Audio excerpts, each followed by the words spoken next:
How to turn off the search history on YouTube on your mobile app.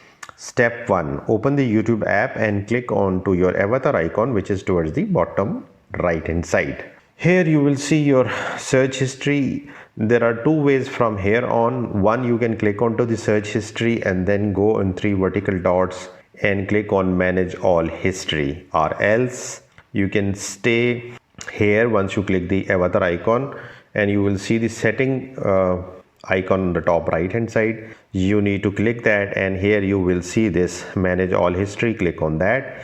In either of the case, you will reach this page, which is a YouTube history within your Google account. And YouTube history, you will see the history tab, and once you will come down, you will see this saving your YouTube history. Click on that. It will open up a new page where you will see that your YouTube history is either turn on or turn off. In most of the cases, by default it is on.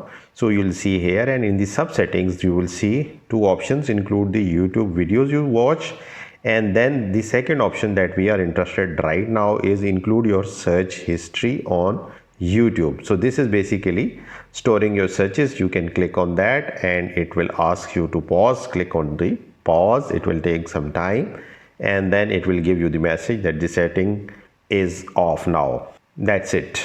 Don't forget to like or subscribe.